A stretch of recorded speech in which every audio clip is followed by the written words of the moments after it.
Hello students, 8th standard. Welcome to the chemistry class. Open your chemistry book and go to the chapter number 3rd and comes on the page number 34.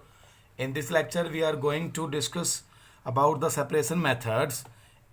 One of the separation method is sublimation. यहाँ पर हम sublimation के बारे में discuss करेंगे बेटा, जो एक मिक्सचर के कंपोनेंट्स को सेपरेट करने का एक मेथड है। तो सब्लिमेशन बेटा बेसिकली क्या होता है? सब्लिमेशन में कोई भी एक solid substance directly gaseous substance के अंदर कन्वर्ट हो जाता है without undergoing liquid form. Liquid के अंदर नहीं चेंज होगा। जैसे आपकी बर्फ़ है, बर्फ़ पिघलती है, पहले पानी बनता है, फिर पानी को अगर हम बॉयल करेंगे फिर उसकी गैस बनेगी, वाटर वेपर्स बनेंगी। लेकिन यहाँ पर ऐसा नहीं होता। सब्लिमेशन में सीधा एक कोई भी सॉलिड डायरेक्ट गैस बन जाता है। उसके बारे में हम पढ़ते हैं कौन कौन से सब्सटेंस है, कैसे क्या होता है। तो sublimation, this method of separation is employed when one of the components of the mixture has tendency to sublimate. ये मेथड तब लगेगा जब मिक्सचर के अंदर एक कंपोनेंट बेटा सब्लिमाई हो सके, यानी कि सब्लिमाई का मतलब सॉलिड से सीधा गैस बन सके।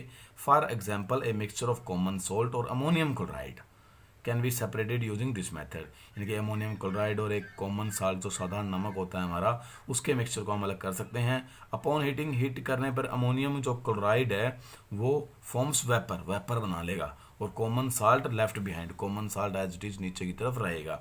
The vapour of the ammonium chloride में सब्सिक्वेंटली बी कंडेंस्ड। वो कह रहे जो अमोनियम क्लोराइड के जो वेपर होंगे वो कंडेंस्ड कर लेंगे हम लोग, इनके ठंडे हो जाएंगे, इकट्ठे कर लेंगे उनको, recovered in the solid state, वापस से उसकी सॉलिड स्टेट बन सकती है हमारी। क्लियर है मेरी बात? यहाँ पर देख लीजिए, जैसे यहाँ पर नीचे उसने दिखा भी रखा है बेटा डायग्राम में, क्या कर रखा है नीचे, नीचे उसने एक चाइना डिश ले रखी है, क्लियर है, और उसके अंदर एक मिक्सचर ले रखा है उसने कॉमन सोल्ट का और अमोनियम क्लोराइड का। ओके, तो ये मिक्सर ले रखा है, यहाँ नीचे से हीट दे रहा है वो बर्नर की हेल्प से, तो अमोनियम क्लोराइड ऊपर जाके यहाँ पर गैस बन करके डायरेक्ट उसके ऊपर की तरफ जाएगा और यहाँ चिपकेगा, तो यहाँ पर जमा होता रहेगा अमोनियम क्लोराइड। ये दिख रहा ammonium chloride solidified, ammonium chloride यहाँ पर क्या हो गया, सॉलिडिफाइड हो गया। ये एक फनल है जिसको हमने उल्टा लगा रखा है इसके ऊपर, और ऊपर से कॉटन प्लग लगा रखा है ताकि हमारे जो सब्सटेंस है अमोनियम क्लोराइड उसके गैस के पार्टिकल बाहर उड़ करके ना चले जाए। अगला मेथड आता है बेटा distillation. This is also a method of separation. तो डिस्टिलेशन में बेसिकली बेटा दो प्रोसेस होंगे। एक इवेपोरेशन होगा पहले चीज का, यानी कि पहले हम लिक्विड को गैस के अंदर कन्वर्ट करेंगे और फिर उसी गैस को थोड़ा कंडेंस करके ठंडा करके वापस से लिक्विड के अंदर बदलेंगे। तो डिस्टिलेशन में दो देखते हैं क्या होता है। This method of separation is employed for separating components of solid liquid और लिक्विड लिक्विड मिक्सचर से, यानी कि सॉलिड लिक्विड को अलग करना हो या लिक्विड लिक्विड मिक्सचर को अलग करना हो, तब ये मेथड लगता है। Which have appreciable differences on the boiling point. और तो अब इस मिक्सचर में जो जो कंपोनेंट होते हैं उनके अंदर बेसिकली बेटा बॉइलिंग पॉइंट में बहुत डिफरेंस होना चाहिए। यानी कि अगर हमने ए कोई सब्सटेंस है, दूसरा बी सब्सटेंस, उनको मिक्स कर रखा है आपस में, एक मिक्सचर है उनका, तो उन ए और बी के बॉइलिंग पॉइंट में ज़्यादा अंतर होना चाहिए। यानी कि एक का 10 हो, एक का 20 हो, एक का 50 हो, एक का 70 हो, ऐसे होना चाहिए। ये नहीं है कि एक का 31 है, एक का 32 है, ऐसा नहीं होना चाहिए। अगर ऐसा होगा तो ये वाला मेथड नहीं लगेगा फिर। तो appreciable differences in their boiling points, it involves the formation of vapour, यहाँ पर वेपर बनेंगे, and then cooling of vapour, और फिर वेपर्स को कूल करेंगे, re again it in the liquid form, और वापस से लिक्विड फॉर्म बना लेंगे। The liquid with a higher boiling point, अब मिक्सर के अंदर से वो वाला पार्ट जिसका बॉइलिंग पॉइंट ज़्यादा होगा वो तो नीचे ही रहेगा ओरिजिनल कंटेनर के अंदर, और दूसरा लिक्विड जिसका बॉइलिंग पॉइंट कम होगा वो जल्दी सी गैस बन करके ऊपर की तरफ आ जाएगा। यहाँ पे देखिए बेटा ये सॉल्यूशन ले रखा है मैंने, यहाँ डिस्टिलेशन करूँगा मैं, नीचे से हीट करूँगा, यानी कि ये दो कंपोनेंट का मिक्सचर है। एक कंपोनेंट का बॉइलिंग पॉइंट लो है, जिसका बॉइलिंग पॉइंट लो है यानी कि वो जल्दी गैस बनेगा, तो यहाँ से जैसे हीट किया वो थोड़ा सा टेम्परेचर आते ही गैस बन गया, गैस बन के वो यहाँ से होती हुई आई, ये बेटा मेरा कंडेंसर है, ये उस गैस को ठंडा कर देगा, लिक्विड में बदल देगा, और वो लिक्विड यहाँ पर इकट्ठा हो गया, और दूसरे वाला सब्सटेंस जिसका बॉइलिंग पॉइंट ज़्यादा है वो यहीं पर रहेगा नीचे ही। तो इस तरह से दोनों चीज़ें हमारी सेपरेट हो गई बेटा। Separating funnel, separating funnel is a glass apparatus, ये ग्लास का होता है, used for separating to immiscible liquid. यहाँ पर हम इमिसिबल लिक्विड को अलग करेंगे फ्रॉम ए मिक्सचर से। इमिसिबल जो एक दूसरे के साथ अच्छे से नहीं घुलते, जैसे तेल और पानी, ऑयल और वाटर को अगर मिक्स करके देखते हैं वो एक दूसरे के साथ नहीं घुलते। ऑयल की लेयर अलग रहेगी, वाटर की लेयर बेटा अलग रहती है उसमें।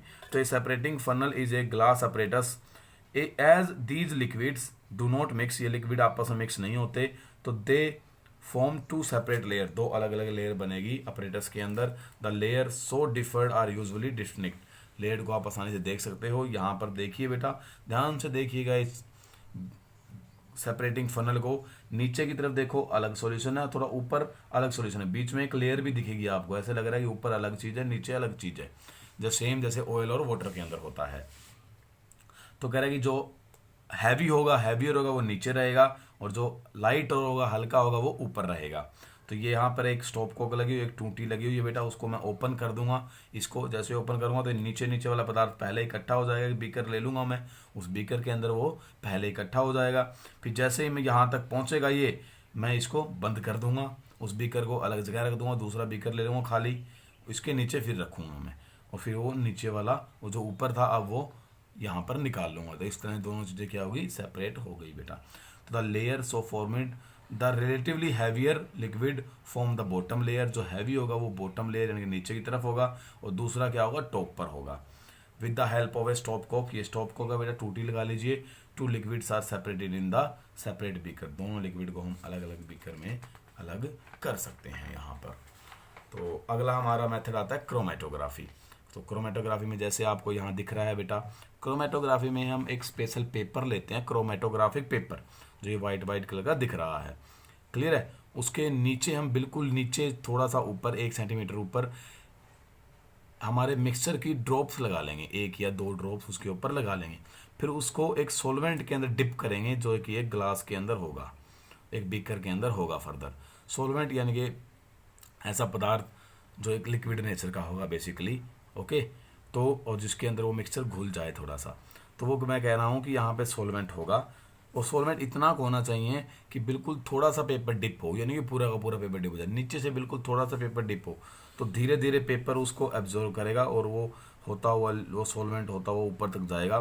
तो उस जो ड्रॉप लगाई है आपने मिक्सचर की, उसके अंदर जो जो कंपोनेंट्स होंगे, जो जो कलर्ड सब्सटेंसेस होंगे, वो अलग हो जाएंगे। बेसिकली कलर्ड सब्सटेंसेस को अलग करता है ये, ठीक है।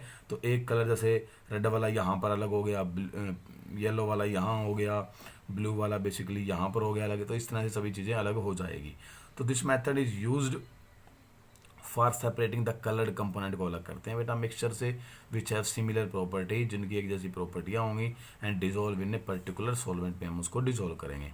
इट इज़ यूज्ड, डिजोल्व का मतलब घोलना, it is based on the difference in the rate at which the different components moves up. अब ये इस बात पे डिपेंड करेगा कि जो भी कंपोनेंट है उस मिक्सचर के अंदर वो किस रफ्तार से मूव करते हैं इसके ऊपर। And chromatographic paper along with the solvent. तो आगे आता है बेटा combination of methods of separation. भाई मेथड्स ऑफ सेपरेशन कई बार एक ही मेथड से नहीं हो पाता, 2-3 मेथड एक साथ लगाने पड़ते हैं, तो उसके लिए पढ़ते हैं। You often we come across mixture that contain more than 2 component, कि ऐसे मिक्सचर भी हम लोग देखते हैं जिनके अंदर 2 से ज़्यादा कंपोनेंट हो। जैसे कि consider a mixture of salt, sand and grain, इनका मिक्सचर ले लेते हैं। सैंड मैंने मिट्टी, ग्रेन मैंने कोई भी दाने गेहूं वगैरह के। In such a case it is not possible to separate the component by just employing one of the method of separation. अब हम इस तरीके यहाँ से हम लोग सिर्फ एक ही सेपरेशन मेथड लगा के इन तीनों चीज़ों को अलग अलग नहीं कर सकते बेटा। तो for separation of components of such mixture के लिए कम्बिनेशन ऑफ मेथड लगेंगे, यानी कि 2-3 मेथड एक साथ लगाने होंगे हमें एक सीक्वेंस के अंदर, एक के बाद दूसरा। The choice of method their sequence employed should be such that no component of the mixture should get damaged or spoiled in the process। अब जो मेथड लगाएंगे हम लोग उनमें इस बात का ध्यान रखना है, द चॉइस ऑफ मेथड, जो मेथड लगा रहे हैं इस बात के ऊपर डिपेंड रखेगा, और सीक्वेंस भी हम देखेंगे कि कौन से मेथड के बाद कौन सा मेथड अप्लाई करना है। इस वो मेथड हम यही सोच के लगाएंगे कि जो हमारे पास कंपोनेंट्स है वो ख़राब ना हो जाए। Therefore, to separate the mixture of salt, sand and grain, we first separate grain by the process of sieving। यानी कि छलनी से हम लोग पहले क्या करेंगे बेटा, गेहूं को अलग कर लेंगे, क्योंकि नमक और मिट्टी तो वो उससे नीचे की तरफ चली जाएगी छलनी से। We first separate grain by the process of sieving the left over mixture of sand and salt. अब ऊपर सॉल्ट और सैंड का मिक्सचर रह गया जस्ट, फिर हम उसको क्या करेंगे, मिट्टी के अंदर घोल दे, पानी के अंदर घोल देंगे, sorry. Solution so format is filtered. अब हम सॉल्यूशन को फिल्टर करेंगे फिल्टर पेपर पर। जो वो सैंड होंगी, मिट्टी जो होगी, वो collected as the residue on the filter paper, वो फिल्टर पेपर के ऊपर रह जाएगी और नीचे की तरफ हमें सॉल्ट सॉल्यूशन मिल जाएगा। The salt can be finally be separated from the solution.